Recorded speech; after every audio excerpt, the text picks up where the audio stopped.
Hello, good evening, नमस्कार। कैसे हैं आप सब? सबसे पहले थैंक यू सो मच। बहुत सारे बच्चों ने लाइक, कमेंट, शेयर सब कुछ किया। आपकी इतनी हेल्प देख के मैं भी एक बात कहूँगी, अगर किसी बच्चे को फिज़िक्स में या केमिस्ट्री में कोई भी प्रॉब्लम है, किसी भी टॉपिक को लेके कॉन्सेप्ट क्लियर नहीं है, तो मुझे ज़रूर बताएं। मैं आपके लिए एक न्यू वीडियो लेके आऊँगी। इवन मैथ्स से रिलेटेड भी कोई भी प्रॉब्लम है वो भी आप मुझे ज़रूर बताएं, ठीक है? तो देखो, हम अपना नेक्स्ट टॉपिक करते हैं। फिजिक्स में जो कर रहे थे क्या था, लास्ट टॉपिक क्या था अपना, images of concave mirror. Concave mirror की इमेजेस कर रहे थे हम, आज करेंगे कॉन्वेक्स मिरर की इमेजेस। तो देखो, कॉन्वेक्स मिरर की इमेजेस क्या है। सबसे पहली बात तो कॉन्वेक्स मिरर की 2 ही इमेजेस है। उसमें कॉनकेव मिरर में कितनी इमेजेस थी अपनी? 6 इमेजेस, ठीक है। इसमें कितनी इमेजेस है? केवल 2 इमेजेस। ये कॉन्वेक्स मिरर आपका कैसे पता चला हमें कॉन्वेक्स मिरर है? क्योंकि इसमें आउटवर्ड रिफ्लेक्शन है। जहाँ आउटवर्ड रिफ्लेक्शन, स्पून वाला एग्जांपल मैंने आपको बताया था, स्पून का जो टॉप पार्ट होता है वो एज ए मिरर हम उसको देख सकते हैं प्रैक्टिकली बिहेव करके। तो देखो, ये मिरर है हमारा, स्पून है, मीन्स इसमें आउटर पार्ट जो है ना वो किसकी तरह बिहेव करता है? कॉन्वेक्स मिरर की तरह। और जो इनवर्ड है वो किसकी तरह बिहेव करता है? Concave mirror, inward concave mirror की तरह और आउटर पार्ट कॉन्वेक्स मिरर की तरह। आप अपनी इमेज भी देख सकते हो। इसमें जो भी इमेज आपकी बनेगी, आप इनवर्ड देखते हो ना तो आपको इनवर्ट नज़र आएगी, मीन्स उल्टी। और आप आउटवर्ड देखते हो तो कैसी नज़र आएगी? इरेक्ट, मीन्स सीधी। तो ये इसका एक नेचर भी है क्या, कि जो कॉनकेव मिरर है वो हमें most of real and inverted image देता है, और जो कॉन्वेक्स मिरर है वो हमें कैसी देता है? Virtual and erect, real and. देखो, हम क्या कर रहे हैं, इमेजेस ऑफ कॉन्वेक्स मिरर। ये कौन सा मिरर था अपना? कॉन्वेक्स। अभी मैंने आपको स्पून वाला एग्जांपल भी बताया। इसमें भी सेम वही चीज़ें जो हमने कॉनकेव मिरर में की थी, कि ऑब्जेक्ट हमने कहाँ रखा है, जो इमेज है उसकी पोजीशन क्या है, पोजीशन ऑफ इमेज, ठीक है। इमेज की पोजीशन क्या है, साइज क्या है और नेचर कैसा है, ये सारी चीज़ें हम बताते हैं ऑब्जेक्ट को देख के, कि ऑब्जेक्ट हमने कहाँ रखा है और हमारी इमेज बनी कहाँ है, उस बेस पे। देखो, आप सबसे पहले हम ऑब्जेक्ट रखते हैं इन्फिनिटी पे। कहाँ ऑब्जेक्ट रखा है हमने? इन्फिनिटी पे, मीन्स इधर कहीं भी रख सकते हैं। तो देखो, इन्फिनिटी के लिए हमने कॉनकेव मिरर में भी किया था कि 2 रेज लेनी है हमें, और दोनों ही 2 रेज लेनी है हमें, दोनों ही कैसी लेनी है? प्रिंसिपल एक्सिस के पैरेलल। देखो, ये दोनों रेज कैसी ले ली मैंने? प्रिंसिपल एक्सिस के पैरेलल ले ली, ठीक है। इसमें क्या है, जो आपका कॉन्वेक्स मिरर होता है ना, इसको हम डाइवर्जिंग मिरर भी कहते हैं। कौन सा मिरर कहते हैं? Diverging mirror. क्यों? डाइवर्स करने का मतलब होता है फैल जाना। जैसे यहाँ से एक पॉइंट है, यहाँ से रेज फैल जाती है, ठीक है। डाइवर्स, डाइवर्स का मतलब ही क्या होता है? फैल जाना। तो इसमें क्या होगा अपना, कि 2 रेज आई किसके पैरेलल है? प्रिंसिपल एक्सिस के पैरेलल। अगर आपको ध्यान हो तो हमने कॉनकेव मिरर में कुछ रूल्स किए थे। फर्स्ट रूल था हमारा कि कोई भी रे जब प्रिंसिपल एक्सिस के पैरेलल आती है तो आफ्टर रिफ्लेक्शन वो कहाँ से होके जाती है? फोकस से। तो वो रूल यहाँ भी फॉलो होगा, क्योंकि वो केवल कॉनकेव मिरर का रूल नहीं था, वो मिरर का रूल था।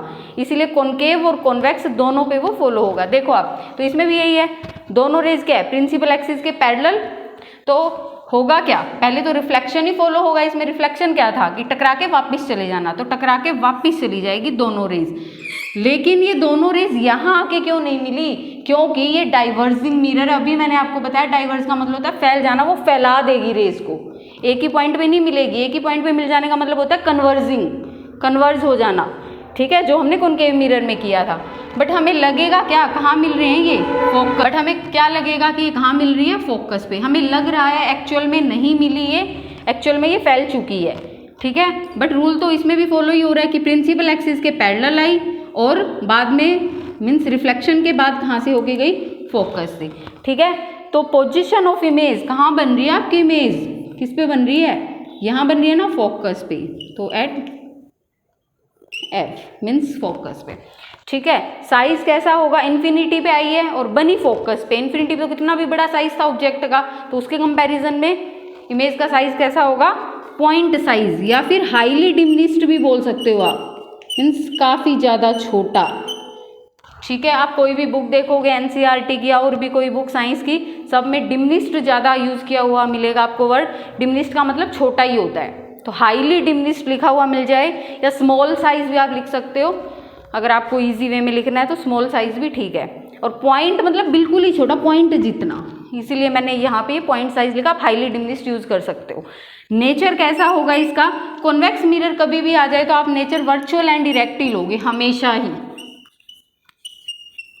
रीज़न, क्योंकि इसमें जो इमेजेस बनेगी ना वो बिहाइंड द मिरर ही बनेगी अपनी। एक्चुअल जो है वो इधर बननी चाहिए मिरर के सामने, तभी हम वो रियल मानेंगे इमेज। लेकिन इसमें कहाँ बन रही है, पीछे की तरफ, और बन भी नहीं रही, आभास हो रहा है हमें। वर्चुअल का क्या मीनिंग होता है, आभास होना, लग रहा है हमें, आभास हो रहा है, बट एक्चुअल नहीं है। तो नेचर कैसा होगा, वर्चुअल एंड इरेक्ट। ठीक है,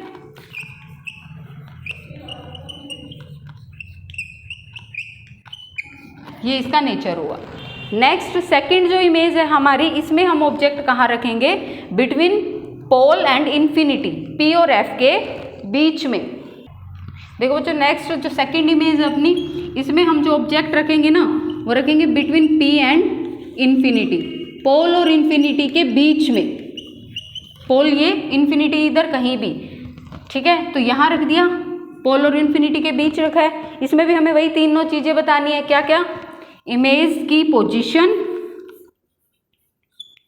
नेचर एंड साइज, या साइज पहले लिख लो चाहे नेचर, एक ही बात है।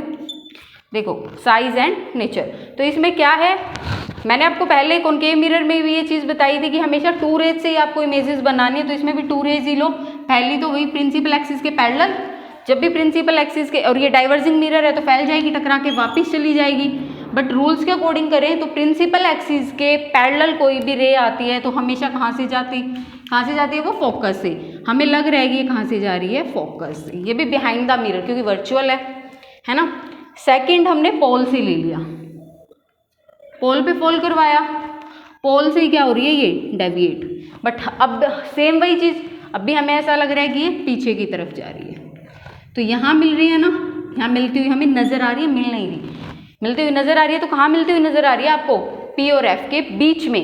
तो position of image between P and F, between P and F, pole और फोकस के बीच।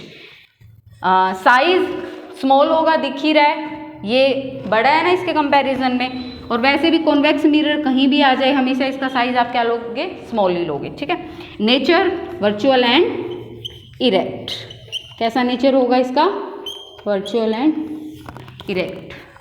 ठीक, देखो बच्चों, जो मिरर है 2 तरह के, concave and convex mirror. Concave mirror से हमें 6 इमेजेस मिलती है, कॉन्वेक्स मिरर से हमें 2 इमेजेस मिलती है। कॉनकेव मिरर का nature most of real and inverted होता है, बट एक एक्सेप्शनल केस है जिसमें कैसा नेचर देता है, वो वर्चुअल एंड इरेक्ट। और वो ध्यान हो अगर लास्ट टॉपिक में, तो क्या था वो, जब भी हम ऑब्जेक्ट को पोल और फोकस के बीच रखते हैं तो हमेशा हमें कैसा मतलब कैसी इमेज मिलती है, हमें वर्चुअल एंड डायरेक्ट वाली इमेज मिलती है, वो रियल नहीं होती। बस वो एक ही इमेज ऐसी है, बाकी सारी कैसी होती है, रियल एंड इन्वर्टेड। लेकिन कॉन्वेक्स मिरर की दोनों इमेजेस कैसी है, वर्चुअल एंड इरेक्ट। ठीक है, और साइज दोनों का ही छोटा है, ये भी ध्यान रखना। कॉनकेव मिरर से बड़ा साइज मिलता है और कॉन्वेक्स मिरर से छोटा साइज मिलता है। कॉन्वेक्स मिरर की इस करेक्टरिस्टिक के कारण कि ये स्मॉल साइज देता है हमें, सेकंड इज इरेक्ट, सीधा देता है। हम जैसे ड्राइविंग कर रहे हैं, गाड़ीज होती है, गाड़ी में क्या होगा, आगे जो मिरर लगा होता है ना फ्रंट में, वो मिरर की कौन सा मिरर होता है अपना, कॉन्वेक्स मिरर, जिससे हम पीछे वाले व्हीकल्स को देख पाते हैं। कैसे देख पाते हैं हम पीछे वाले, उस मिरर के कारण। वो जो मिरर है कॉन्वेक्स है, पीछे वाले वो सारे ऑब्जेक्ट्स हमें दिख जाते हैं, व्हीकल्स जितने भी आ रहे हैं ना वो दिख जाते हैं हमें। एरिया बड़ा दिखाता है कॉन्वेक्स मिरर, लेकिन जो ऑब्जेक्ट है उसकी इमेज स्मॉल छोटी छोटी दिखाई देती है, जैसे पीछे वाला पार्ट सारा कवर हो जाता है। ठीक है, इससे एक्सीडेंट नहीं हो पाता। और अगर बाई चांस मान लो हमने कॉनकेव मिरर लगा दिया, कॉनकेव मिरर क्या है, लार्ज ऑब्जेक्ट देता है, बड़े ऑब्जेक्ट देता है, तो पीछे एक ही व्हीकल दिखेगा आपको, भी बड़ा सारा, तो वहाँ पर एक्सीडेंट के चांसेस बढ़ जाते हैं। तो स्मॉल करेक्टरिस्टिक के कारण काफ़ी जगह हम कॉन्वेक्स मिरर यूज़ करते हैं। लेकिन जो हेडलाइट्स होती है ना गाड़ी की, उसमें क्या यूज़ होता है आपका, कॉनकेव मिरर। तो कहीं इसकी फैलाने की एबिलिटी कॉन्वेक्स की, कहीं स्मॉल साइज देने की एबिलिटी, इनके कारण हम कई जगह यूज़ करते हैं। ऐसे कॉन्केव तो काफ़ी जगह यूज़ होता ही है, पता ही है आपको। तो यूजेस आप इनके कर लेना, फिर भी यूजेस में प्रॉब्लम है तो मुझे बता देना, मैं नेक्स्ट वीडियो बना दूंगी आपकी। अदरवाइज रिफ्लेक्शन से रिलेटेड टॉपिक आपका आज कंप्लीट हो चुका है। न्यूमेरिकल्स रहते हैं, न्यूमेरिकल्स भी करवाऊंगी मैं। थ्योरी से बात करें तो वो कंप्लीट हो चुका है, न्यूमेरिकल्स रहते हैं वो करेंगे, एंड रिफ्लेक्शन इज कंप्लीट। हाँ, अगर किसी बच्चे को और कोई डाउट है और कोई प्रॉब्लम है तो ज़रूर बताना, ठीक है। और ये भी बताना कि समझ आया या नहीं आया। Okay, thank you so much.